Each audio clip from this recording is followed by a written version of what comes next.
Welcome to our channel. Today we how to transfer marketing contacts to Mailchimp with Zapier. Quick tutorial step by step clearly. First, log in to your Zapier account. If you don't have an account, create one at zapier.com. Next, click on the Make a Zap button in the top right corner. Search for your marketing contacts app in the Triggers section. Select the specific trigger event that you want to use. Connect your marketing contacts app by following the prompts. Once connected, configure the trigger settings as needed.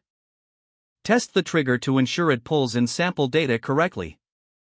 Next, in the Action section, search for Mailchimp. Select Mailchimp as your action app. Connect your Mailchimp account by authorizing Zapier access. In the Setup screen, map the fields from your marketing contacts app to Mailchimp. Include essential information like email address, first name, and last name. If you have custom fields in Mailchimp, make sure to map those as well. Once everything is mapped, test the action to ensure it works properly. If the test is successful, click on Turn on Zap to activate it.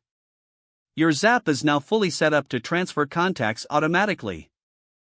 You can monitor the Zap's performance in your Zapier dashboard. This integration will streamline your contact transfer process seamlessly. Congratulations, you have successfully set up your Zap to transfer marketing contacts to Mailchimp. If the page does not load, refresh the browser or try again in a private or incognito window. Make sure you are using the correct email address, then retype it carefully to avoid small typos. If your password is not accepted, use the reset option and create a new strong password you can remember. Check your spam folder for verification or security emails, then complete any requested confirmation steps.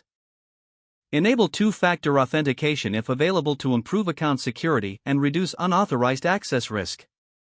After signing in, review your profile details so your contact information and settings are accurate and current. If you see an error message, note it down and try again after restarting your device and internet connection.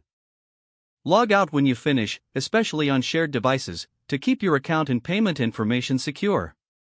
Don't forget to like this video and subscribe to our channel for more step-by-step tech guides.